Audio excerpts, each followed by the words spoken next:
Hey guys, do you know what kind of shoes a ninja wears? Sneakers! What's up, everybody, and welcome to Divorce Dad Gaming. I am Matt. I am your host today as we launch a series that is near and dear to my heart. Today, we jump into the past when I used to lie to myself saying, yeah, sure, I have time to play this game. And we go into my 12-year backlog of games that have not been touched. We blow off the dust and find out what I missed. This is completing the catalog. Today's entry is Strider from 2014, a side-scrolling Metroidvania. Of course, this game will be played on the hardest difficulty for your full enjoyment. Beware, spoilers incoming. Commence the review! So first things first, why did I not finish Strider when I bought it? Jumping into the game, I really couldn't figure it out on the first level.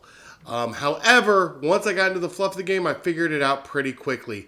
I am not a big fan of Metroidvanias. It's pretty much pick up this object here to unlock this door over here, then backtrack back where you were to unlock this key and get this door open, and it's just a lot of back and forth. It's just not really for me. Now, I know there are different games for different people, so is it valid? I don't know, but I'm pretty sure that's the reason I stopped. It definitely wasn't the difficulty of the game's first boss, which I illustrate here. Oh, now I'm starting to get it. Now I'm getting it. No! No! Fuck! God! God! No, fuck, shit! I didn't even try that time! Oh, no, you fucking eat that!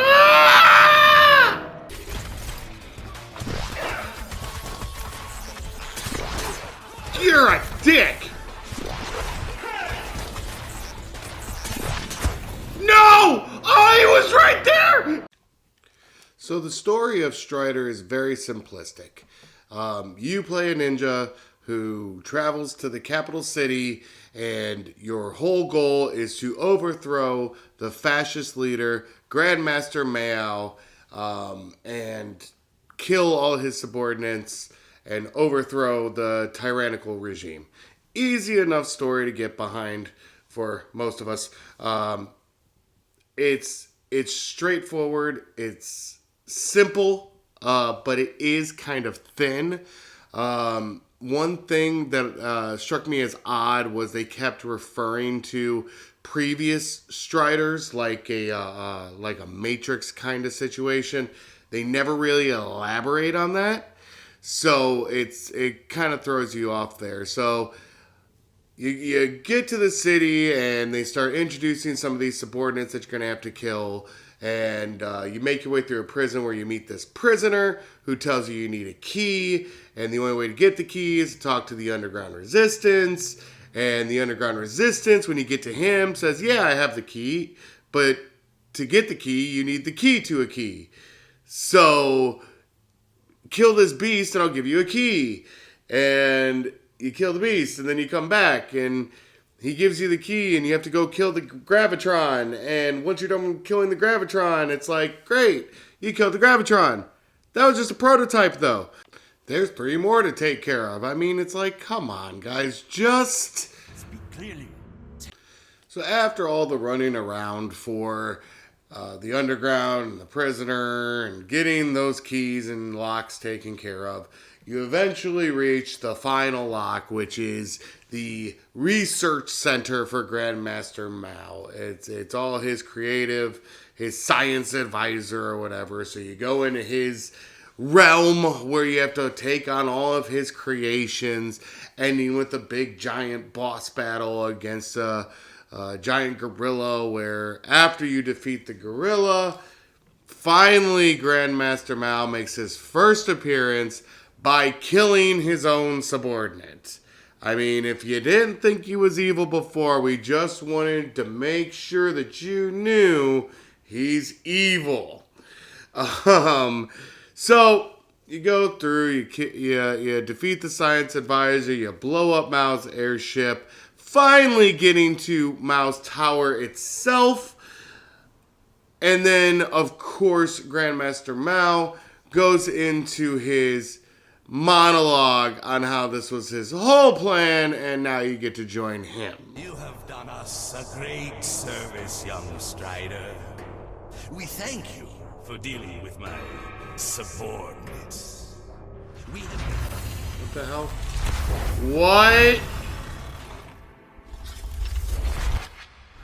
What's happening?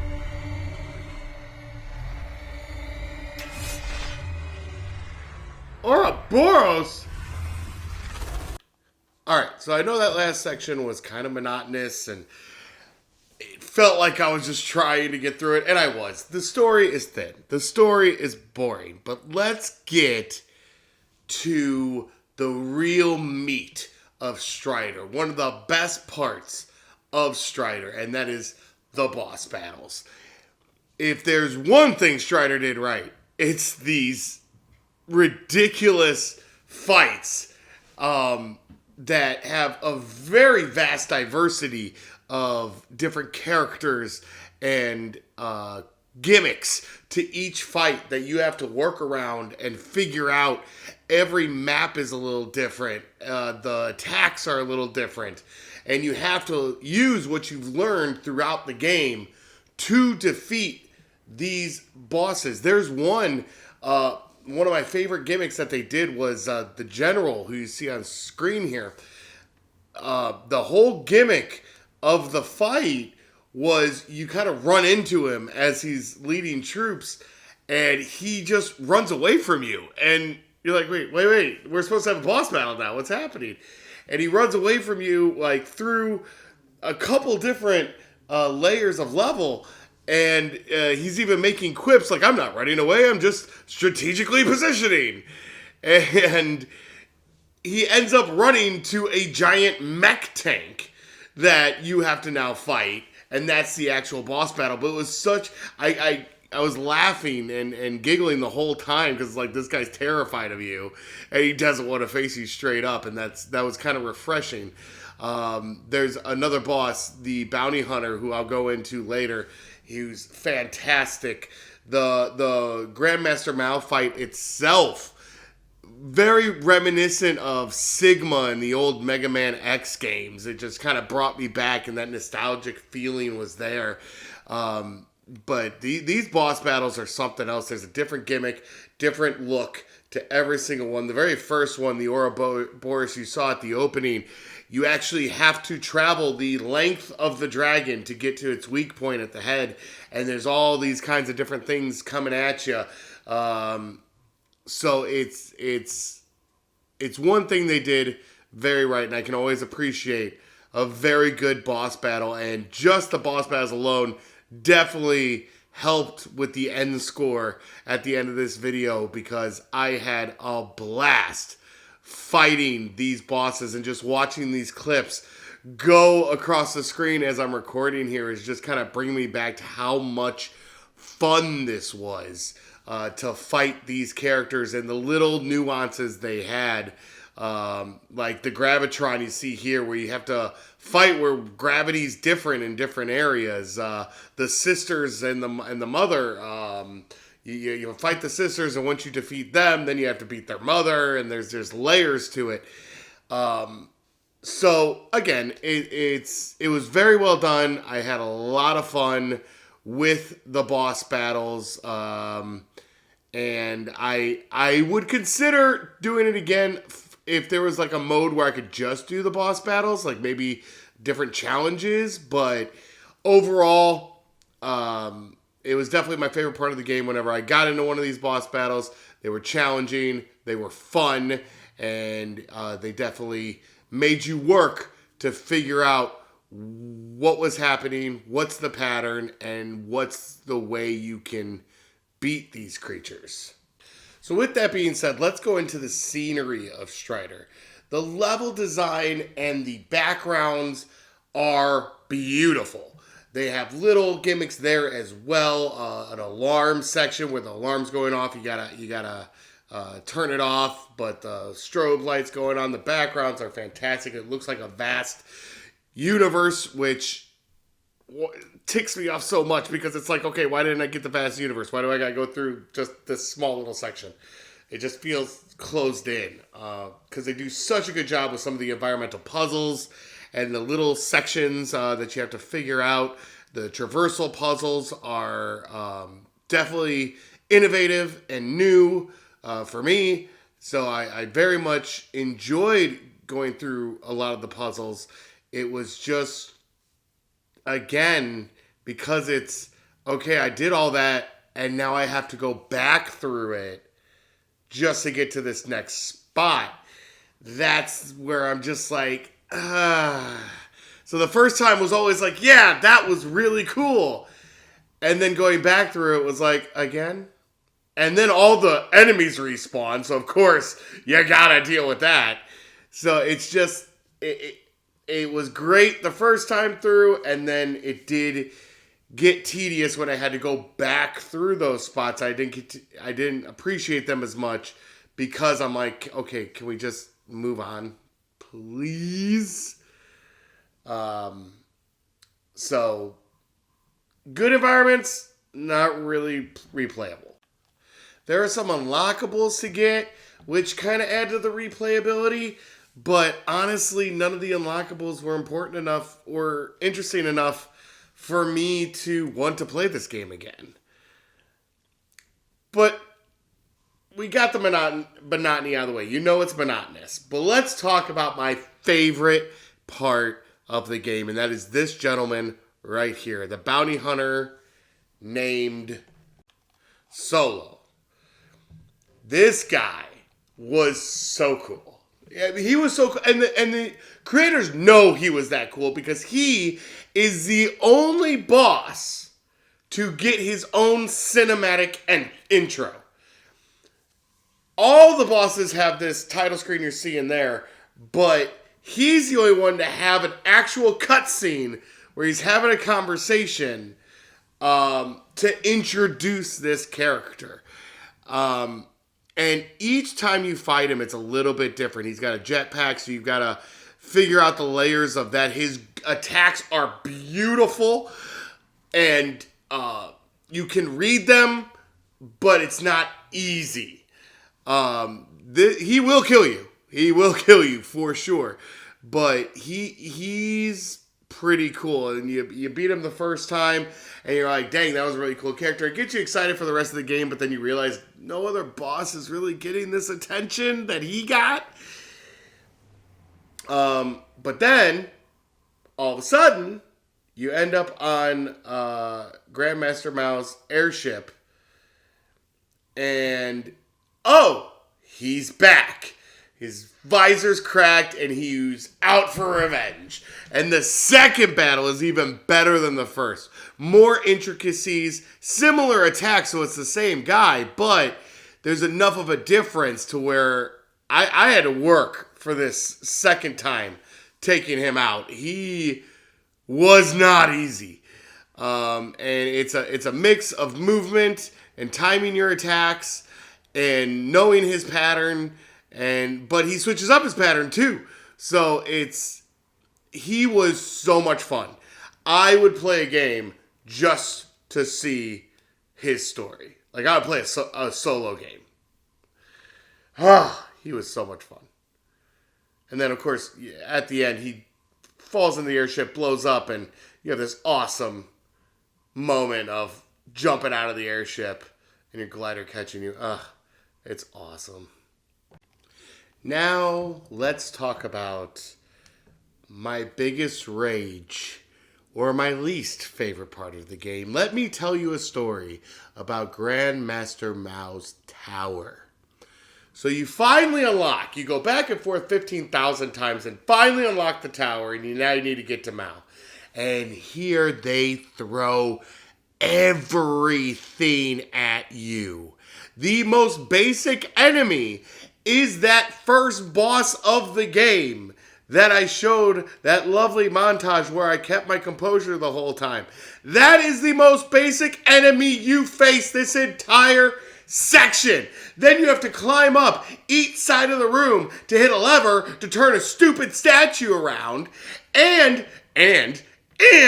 let's talk about how Both sides are symmetrical. There's no easy way to go about it. There's no right way to go about it. It's just, how do you feel like dying this time? And then, when you finally get the towers turned around, it unlocks a third section where the gravity's inverted.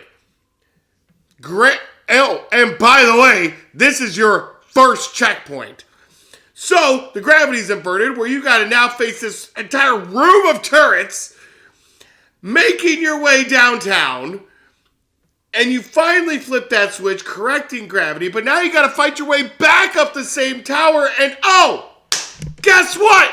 The enemies respawn! So you gotta do it all over again, just to get to the top of the tower. And you finally do that. And you hit your second checkpoint, which you're gonna need. By the way, I found out the hard way that if you take a break and come back to the game, you go back to the beginning of the tower. But needless to say, now we go into our second checkpoint, the ascent. The ascent. This part is ridiculous. It's a small elevator where they keep throwing, again, the most easy enemy is that boss from the very beginning. And you get no room to maneuver. You get 6 health packs, which do not heal very much. At most. And you have to just survive an onslaught of round after round of enemies until eventually I just said screw it and cheesed the hell out of the game because I just couldn't do it anymore. It was infuriating. The final boss was easier than this section. This was unnecessary. This was a slap in the face. This was one of the worst experiences of my life. I hate the tower. More specifically, I hate the ascent. I hate it so much that I am going to give you all a gift. I now give you a montage of every death in Grand Master's Tower.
Oh, you fuck!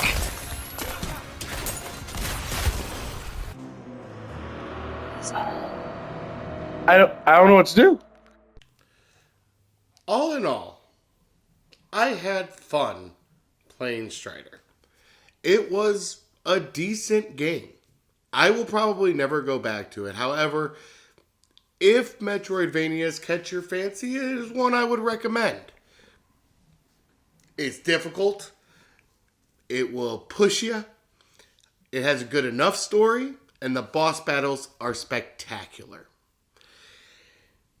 The reviews are actually pretty close to what I was thinking. Overall, IGN gave this game a 7.5 out of 10. GameSpot gave it an 8 out of 10. And Metacritic gave it a 77%. All that for a grand average score of 7.73 out of 10 from the critics on Strider. My score would probably be, and this is, my scale is going to be a little biased because, again, I'm not a big fan of Metroidvanias. So, with my experience of the game and my bias score, probably sitting at around, let's give it a 7. But actually, that kind of makes me happy that I started with this game because it's a good bar. I can kind of always look back and, was this better than Strider? Was this worse than Strider? Because Strider's kind of like basic. Like, I'll play through this game. I won't speak ill of it. I'll probably never go back to it. That's about the 7 range for me. So, overall, that's about where I'm at on it. I would recommend this game, though. I would totally, if someone came up to me, hey, what's a good platformer like Metroidvania, like Metroid or Castlevania, that where I can jump in and really enjoy myself, and I would absolutely, one of the first games off my tongue would be Strider from 2014. Play it, you'd enjoy it. So I will recommend it. Rent it, so try it out. But honestly, this game's so old, you probably find it pretty cheap on sale. But that does it for Strider. One game down. 12 years left. Thank you for joining. I'm Matt. This is Divorced Dad Gaming. Completes the catalog. Oh, and by the way, if it's not too much trouble, if you don't mind, maybe, possibly, you could reach your little mouse up there and hit the subscribe and the like button. That would be great. And if you hit the bell icon, you'll get notifications on our future videos. And I know you all want to come back because it's me. Thanks for joining. For Divorced Dad Gaming, this is Matt. I'm out. Mission accomplished.